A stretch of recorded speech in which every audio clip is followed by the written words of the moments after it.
¿Ha sufrido usted de ansiedad? La he sufrido, la he sentido, la he dominado y también la he dejado hacer estragos. O sea que es normal sentir ansiedad. Sí, yo creo que es tan normal como tomarse una selfie, caerse y morirse. Quiero decir, la ansiedad es tan normal como encontrar un lugar alto y decir, ay, quiero tomarme una selfie aquí. Y tan peligrosa como descuidarse y desde ese lugar caer, morir por tomarse una selfie. Tan normal y cotidiano es sentir ansiedad como peligroso si uno se descuida. Porque hoy en día se habla más de ansiedad en los jóvenes que antiguamente. Hay muchos factores, los más populares que uno lee, escucha, es el tema de las prioridades en las etapas, en las épocas, ¿no? Antes la prioridad pues no eran los niños, los jóvenes. Si no eran los niños, menos los jóvenes. Ni a un niño le preguntaban usted cómo se siente, qué quiere, qué piensa, ¿no? Menos a un joven, usted qué siente, simplemente muévase. Casi todo giraba en torno a los adultos. Se respetaba mucho lo que el adulto sentía, quería, hacía, muy poco a los niños. Tanto que tuvieron que nacer los derechos de los niños, que los adultos entendieran que no eran los dueños de sus hijos y por eso podían hacer lo que quisieran con sus hijos.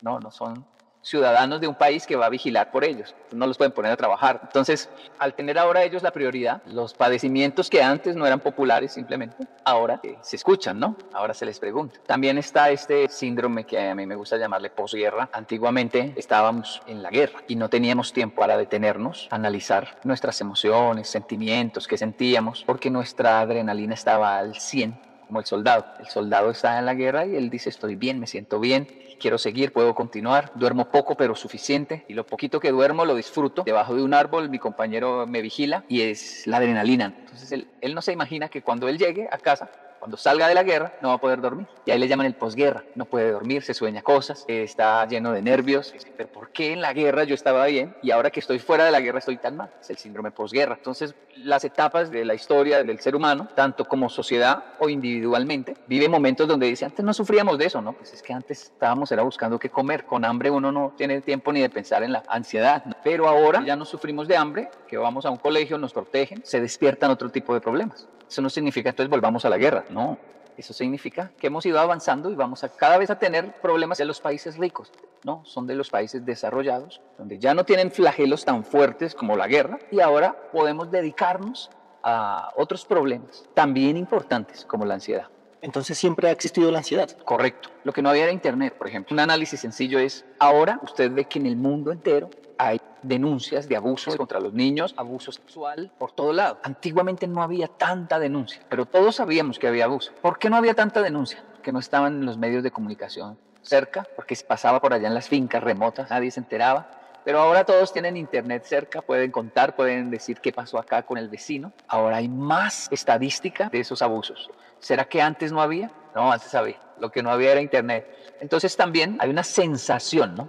Solo la sensación, pero no imaginamos los estragos que hizo antes y cómo eso quedó en el olvido, nadie se enteró, tantas personas que sufrieron, murieron, se enfermaron de eso y jamás ni sabíamos que era ansiedad. Yocoy, ¿cuál es el antídoto para la ansiedad?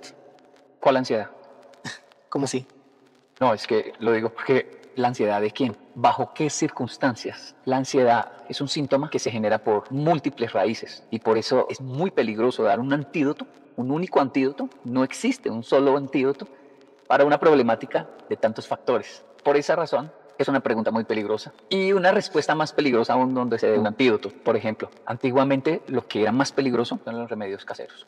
¿Cuál es el antídoto para tal cosa? Vaya, tome orines, vaya, tome aguardiente, vaya, yo no sé qué, vaya, échese tal cosa, haga esto en la noche, pero a medianoche y lo lanza hacia atrás y después se toma. Todos esos remedios caseros, místicos, eran muy peligrosos, que enfermaban más a la gente y se propagaban las pandemias por los mitos que había. Si matamos un gato y lo dejamos abierto, la familia no nos toca la peste y eso empeoraba la situación. Ahora el peligro recae sobre respuestas simplistas, no se acude a un profesional de la salud mental para tratar cada caso de modo individual, porque la ansiedad puede tener causas tan diversas como los mismos individuos. Ahora, esto no significa que siempre la respuesta esté en el análisis profundo, concienzudo, con un profesional en terapia de la infancia y de las heridas. No, eso es lo básico que hay que hacer. Todos deberían hacerlo una vez en la vida, en algún momento de su vida, si así lo siente. Pero el cuerpo mismo pide terapia y la terapia puede ser, quiero correr, quiero hacer ejercicio, quiero enfocarme en la pintura, quiero ir hacia un lugar, hacia la naturaleza, quiero estar en silencio. El cuerpo comienza a pedir, hay que estar atento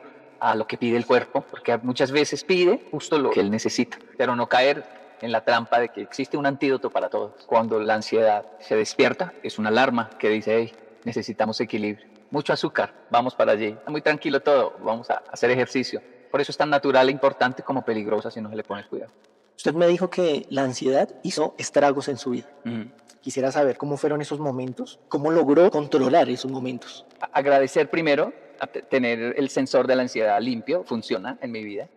Pero cuando se disparó e hizo estragos en varias etapas de mi vida. La más antigua, seguramente la adolescencia, donde me generó muchísima ansiedad, ya recuerdo, el no saber qué hacer con mi vida, no tener un futuro claro, no tener un trabajo seguro, no tener una academia importante, no tener nada de lo que mi papá ya tenía a mi edad y él hablaba de eso, y uno lo sabía. Entonces me estresaba, mi papá hizo todo eso, yo lo sé, yo lo veo por fotos, ¿qué voy a hacer de mi vida? ¿Quién se va a casar conmigo y qué tengo que ofrecerle a alguien? La incertidumbre de un futuro tan incierto y con tan pocas posibilidades y oportunidades, porque no era un japonés en Japón, tampoco era un colombiano en Colombia, era un latino, un colombiano en Japón que lograba ese factor, disminuir mucho las oportunidades y las capacidades de alcance. Eso me generó tanto estrés que uno llegó a pensar, mi vida no vale, no tiene sentido, y tener ideación, seguramente por la ansiedad, luego viene el estrés, se conecta con la desesperanza, con la tristeza,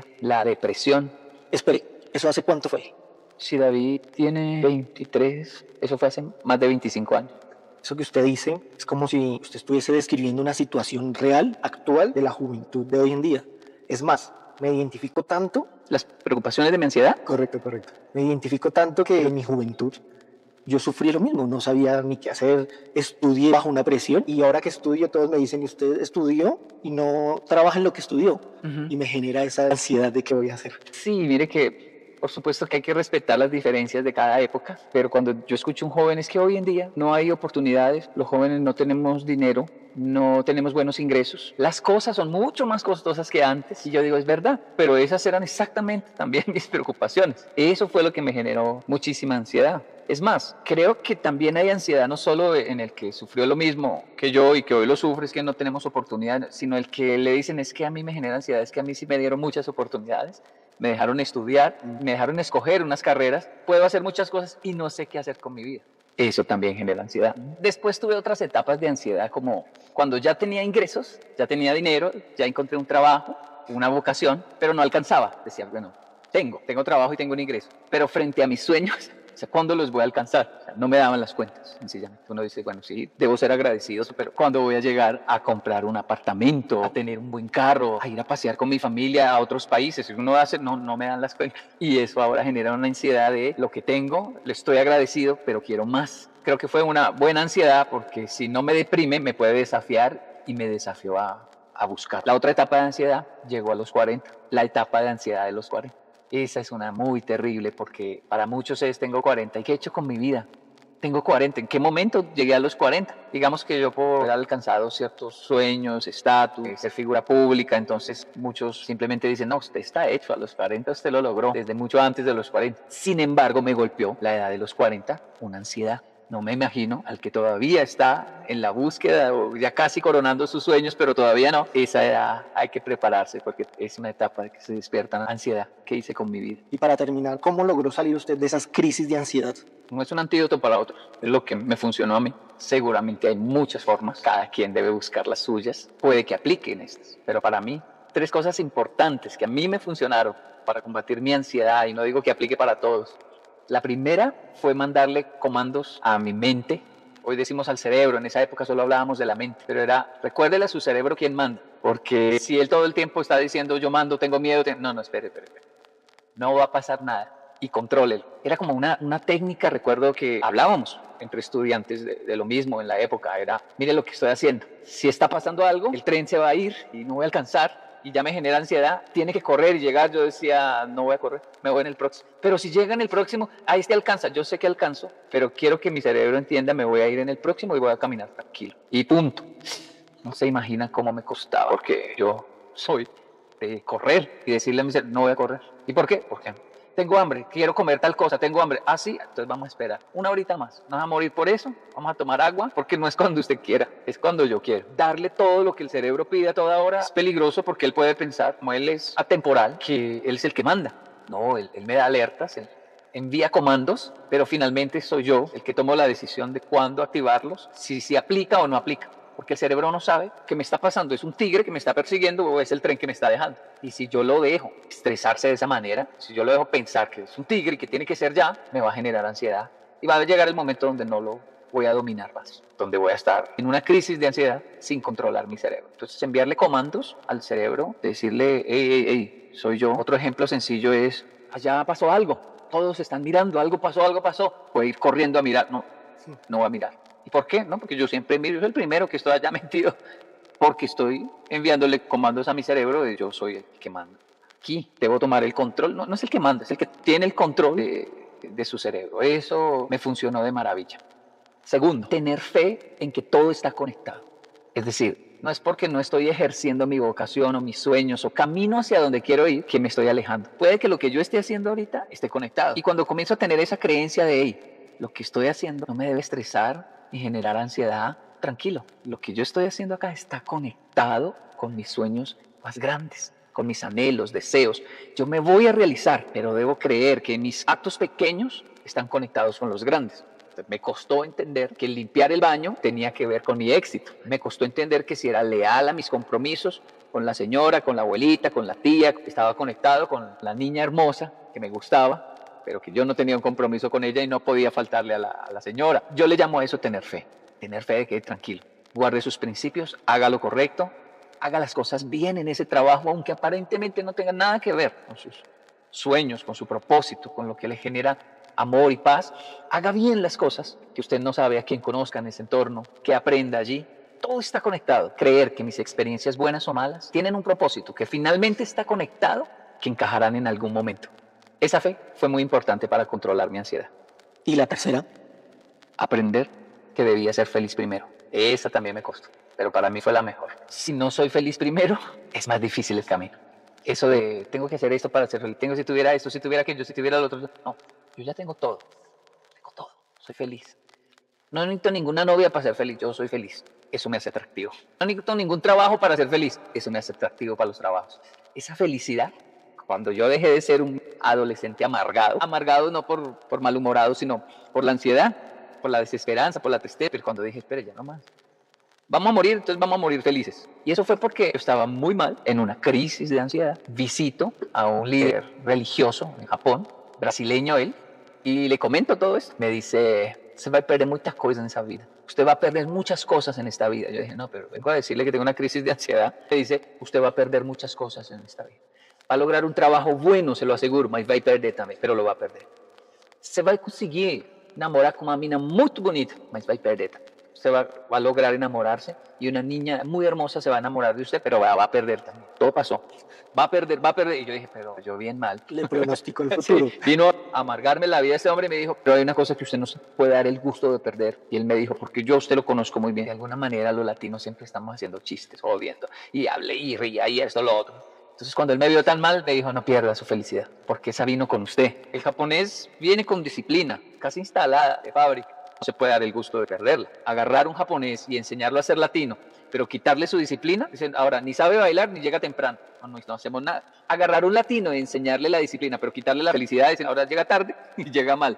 Llega bravo, ¿no? La idea es que uno aprenda de otras culturas, pero no pierda su esencia. Y mi esencia resultó ser latina. Es decir, yo tengo el palito para hacer chistes, para hacer reír, para molestar. De ahí que mis participaciones públicas siempre están muy condensadas de humor. Todas esas cosas yo no las hago en realidad para hacer reír a otros. Es porque yo no puedo perder mi felicidad. Porque si yo no hago esos picos, no le estoy acordando a mi cerebro, yo soy feliz. Y eso me hace atractivo para mis sueños. Cuando uno cumple sus sueños se supone debe llegar a la paz, la tranquilidad y es la serenidad. Esos son todo lo contrario a la ansiedad. Yoroshiku. La primera masterclass es aprender a comer solo. La segunda masterclass es dejar que el niño exprese lo que siente. A un niño hay que dejarlo hablar. Claro, yo tengo 42 años y soy de una generación donde no nos dejaban hablar. Papá dijo que es azul y ya, silencio. No le estoy pidiendo, estoy ordenando. Y alguien le preguntó, le decían a uno de niño, y alguien le está preguntando, usted solamente haga caso y pum, silencio, no más. No.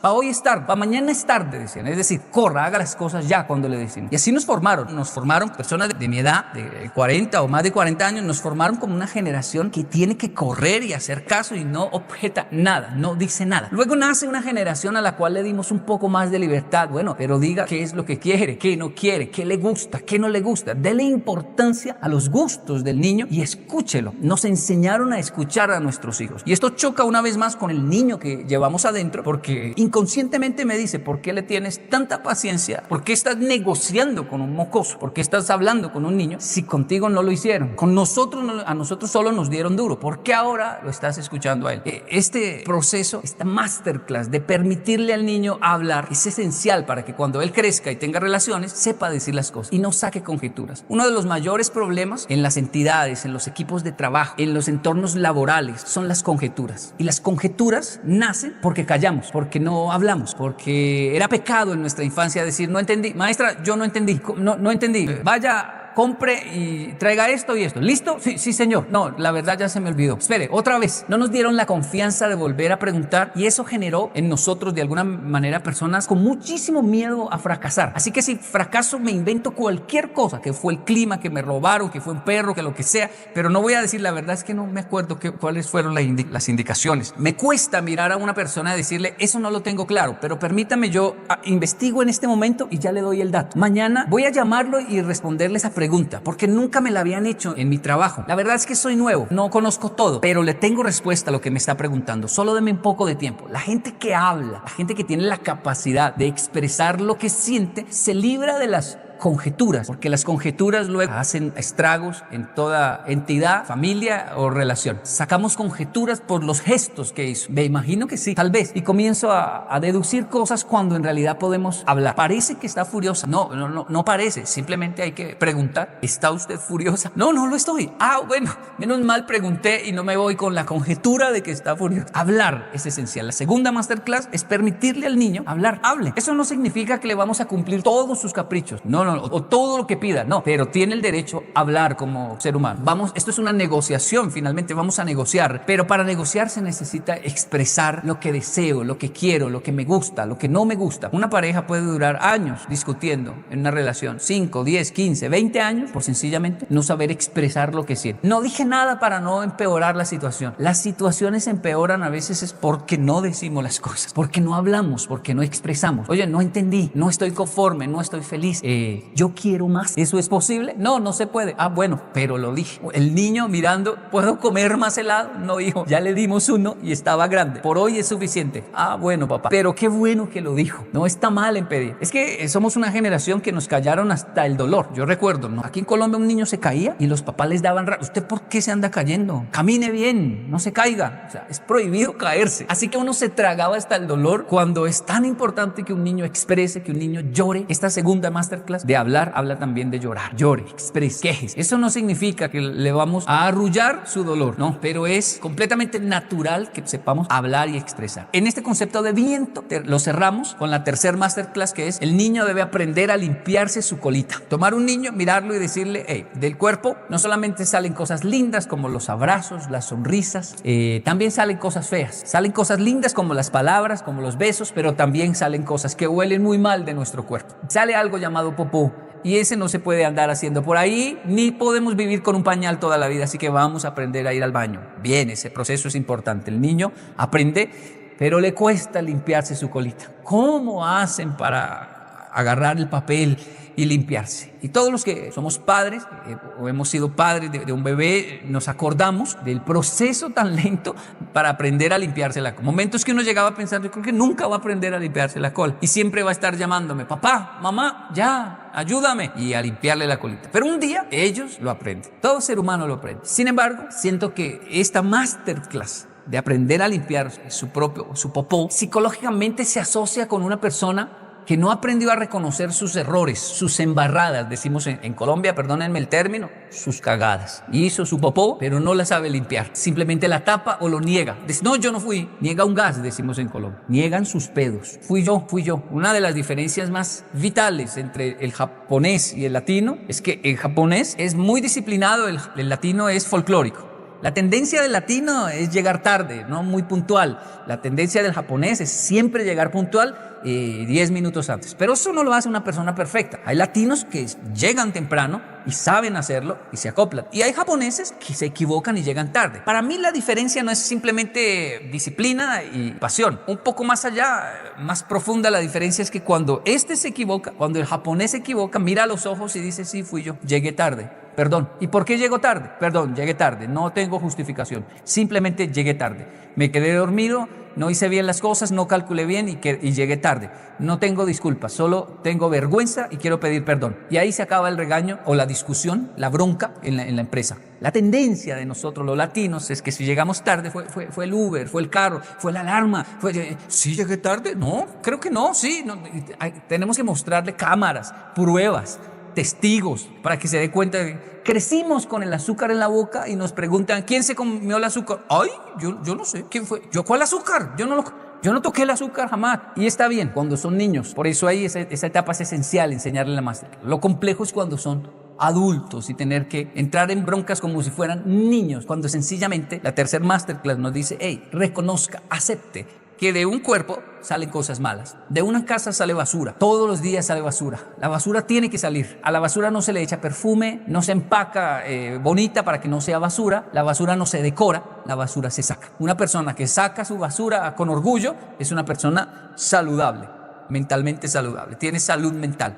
Una persona que todo el tiempo está negando, no, aquí no hay basura, no, yo no tengo basura, no, yo no llegué tarde, no, yo no dije esa mentira, no, es muy complejo convivir en un entorno donde se pierden las cosas, donde dañaron la fotocopiadora, ¿y quién fue?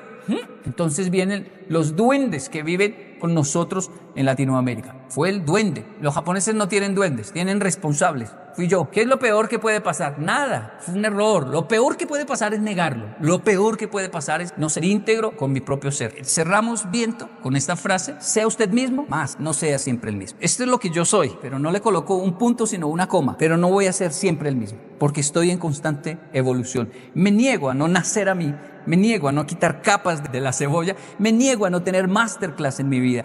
Esto es lo que yo soy latino. Vengo de Colombia, soy latino, de una cultura, soy de la capital, soy del campo, soy de tal familia, pero eso no significa que ahí debo morir. Sea usted mismo, pero no sea siempre el mismo. Mejore. El mejor regalo que le puedo dar a mis padres es mejorar la raza, es mejorar mi situación. Y aunque sufran en el proceso, porque todo parto duele, se siente dolor de parto cuando hay un nacimiento, estoy naciendo a mí y un día se van a sentir orgullosos, inevitablemente orgullosos de lo que soy. Porque no niego de dónde vengo, pero me niego a quedarme ahí. Debo progresar. Sea usted mismo, pero no sea siempre el mismo. Antes esta frase no existía tan claramente. La frase era: yo soy así y punto. Porque su papá es así y punto. Yo soy así y punto. Porque la familia fulana es así y punto. Así somos y punto. A todo le colocaban un punto y se cerraban ciclos viciosos de donde no salíamos. Ahora aprendimos a evolucionar nuestro ser, a crecer, no solamente en ciertos aprendizajes cognitivos, sino también en nuestro ser, en nuestras emociones, van evolucionando.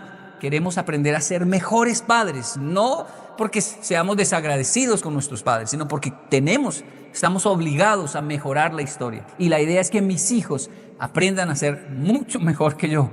Y así se ve finalmente el progreso de un país. Y esto fue Viento. Esta es una historia mientras me tomo un café, sin edición, sin cortes. Se llama El diablo a la espalda. Es una historia japonesa. No sé de qué se trata.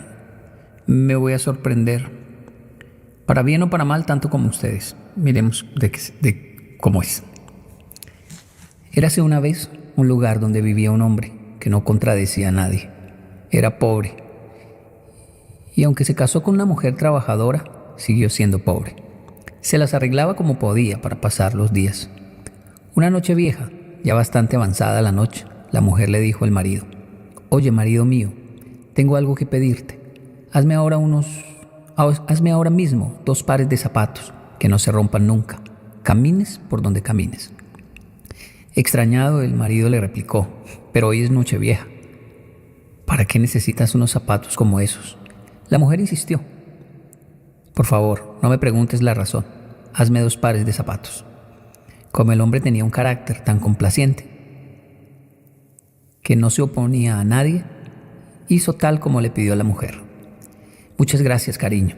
Ahora ponte tú unos y yo me pondré los otros, dijo la mujer. Esta propuesta le pareció tan ilógica que el marido le preguntó nuevamente: ¿qué trabajo hay en Nochebuena que sea tan duro de hacer? La mujer le respondió: uno hay. Mis deseos desde cuando yo tenía 14 años están a punto de cumplirse. Al escuchar esto, el hombre pensó que si se trataba de algo tan deseado desde hacía más de 10 años, no había más remedio que hacer lo que su mujer quería. De modo que se puso los nuevos zapatos y se echó una azada al hombro, como ella le pidió. La mujer le indicó que tenía que salir y partieron en medio de la oscuridad de la noche con un farol en la mano. El camino era corto. Salieron del pueblo y se adentraron en la espesura del monte. De pronto salieron a un claro llano en el que se erguía un gran árbol. Ahora hay que cavar al pie de este árbol, dijo la mujer. El marido cavó un rato hasta que se topó con un ataúd de piedra que parecía recién hecho. Ahora saca el ataúd y ponlo aquí, siguió dándole instrucciones la mujer. Cuando el hombre hubo sacado el ataúd a la superficie, la mujer le pidió que lo transportara hasta la casa. El hombre, que hacía todo lo que decía su mujer, no pudo por menos que preguntar: bueno, bien, lo llevaré hasta casa, pero ¿qué vas a hacer con un ataúd? Esto es lo que he deseado desde que tenía 14 años. Por favor, respondió. El hombre, con su carácter complaciente, no quiso discutir más con su mujer y se lo cargó a la espalda. Entonces la mujer dijo a su marido: voy a adelantarme para que tengas preparado el mochi caliente cuando llegues. Voy a adelantarme para que tengas preparado el mochi caliente cuando llegues. Ya. Mochi es unas bolitas de arroz que se comen justo para Nochevieja. Nada más decir esto, la mujer se alejó corriendo por el camino que habían venido. Miércoles, lo dejó solo con el ataúd. Vamos, que no entiendo nada de nada, se dijo el marido, y echó a andar con el pesado ataúd de piedra a su espalda. Habría caminado unos 10 o 20 kilómetros cuando se le ocurrió mirar lo que llevaba a cuestas. 20 kilómetros. Vaya espanto, un demonio que asomaba del ataúd le estaban mirando con unos ojos brillantes como el sol. ¡Ah! ¡Un monstruo!, gritó el hombre. ¡Ah! ¡Obaqueda!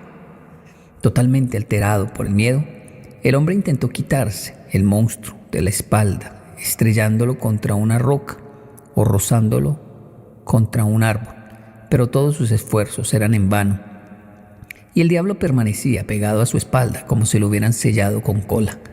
Agotado por el miedo y por el largo trayecto, el hombre llegó a su casa exhausto.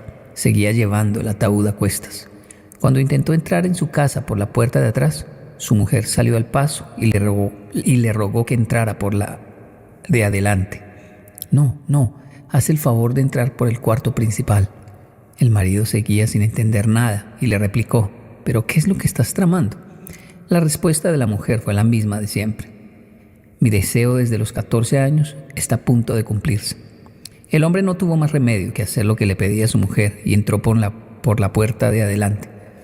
Una vez en el cuarto principal, quiso descargar el ataúd de sus espaldas, pero antes de que lo dejara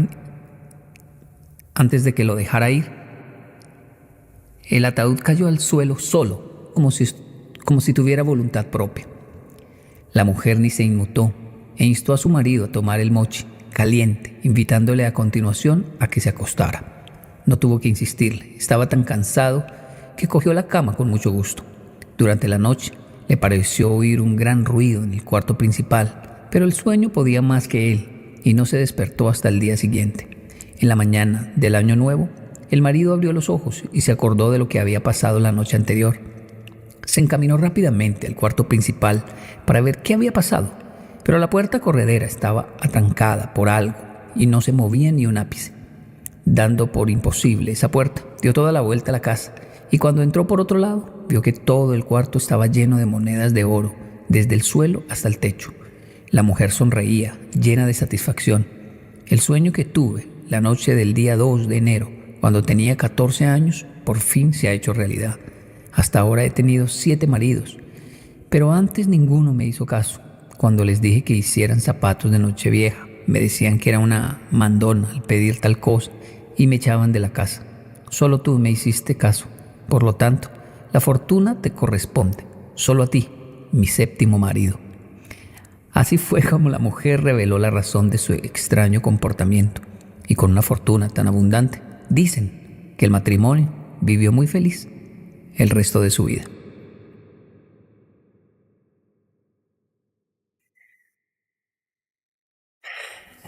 No sé qué decir. La historia se llama El diablo a la espalda. La mujer mandona le otorga un obsequio a su 7º marido, que le hizo caso y trabajó hasta la Nochevieja.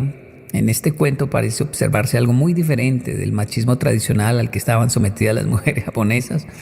No obstante, hemos de tener en cuenta la realidad de que en las actividades agrícolas de Japón es frecuente ensalzar la figura femenina como diosa de la plantación y que, en general, las mujeres de Asia Oriental desempeñan un papel más importante que los hombres en la labor física.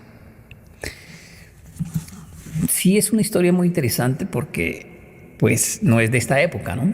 Sería bastante raro si fuera de esta época, no tan impactante, digo yo. Es de una época muy antigua, pero que creo que sí tiene mucho que ver, ¿sabe? Yo tengo 24 años de casado y hemos vivido cosas y etapas muy interesantes, pero yo siento que la etapa de prosperidad nuestra fue cuando cada uno entendió el rol dentro de la economía y cada quien aprendió a hacer caso en el rol que tenía.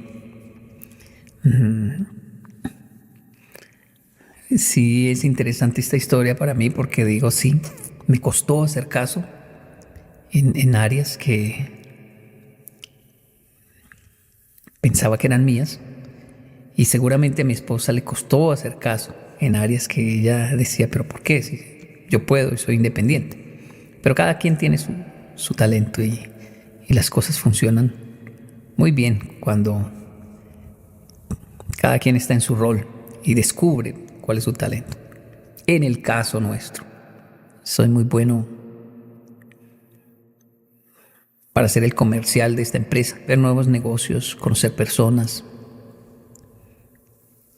confiar, creer, tener fe, esperanza. Creo que soy muy dado a creer que hay nuevas oportunidades y las encuentro, pero siempre se perdían porque, por buenas que fueran las oportunidades, necesitaban un tratamiento, un análisis, un juicio, alguien que viera la parte, y si no es, y si no. Y ese rol es el de mi esposa, que está siempre analizando. Yo sentía seguramente antes que era como que a todo lo veía negativo, a todo lo veía mal. Pero al ver que muchos de mis proyectos eran buenos, pero finalmente se dañaban, algo estoy haciendo mal. Y es que el trabajo en equipo es mucho mejor. No es fácil llevar el diablo a cuestas, es decir, creo que muchos de nosotros los hombres tenemos un talento increíble, pero nuestro talento es nuestra propia muerte, también es nuestra propia cruz. Nuestro propio talento es nuestra propia cruz. Y solo cuando nos topamos con alguien que nos ayuda a administrar ese talento, el talento no nos mata. Si me dicen cuál es su mayor talento, tendría que decir hablar. ¿Y cuál es su mayor debilidad? Hablar. Así que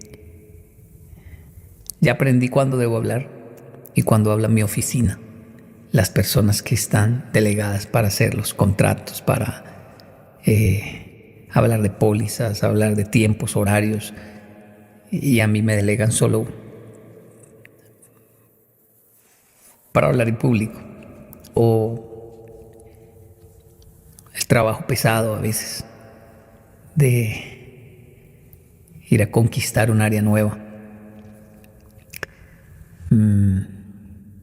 Las cosas salen bien por eso, que trabajamos en equipo. Me sorprendió muchísimo esta historia, me deja pensando mucho. Creo que es un buen descubrimiento esta historia.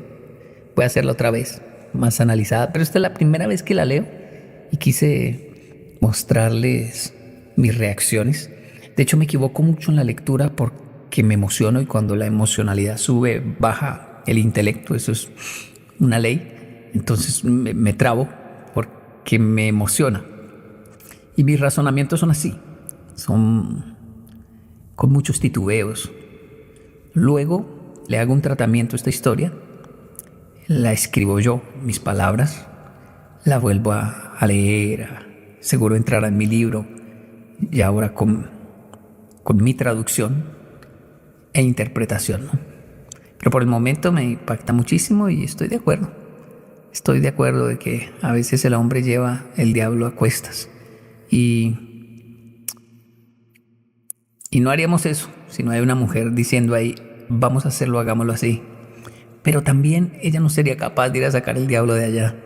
Así que qué bonito es saber trabajar en equipo.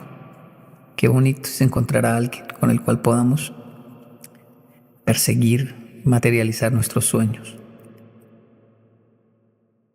Omoshirogata. Fue interesante. El diablo a la espalda. Yoroshiku.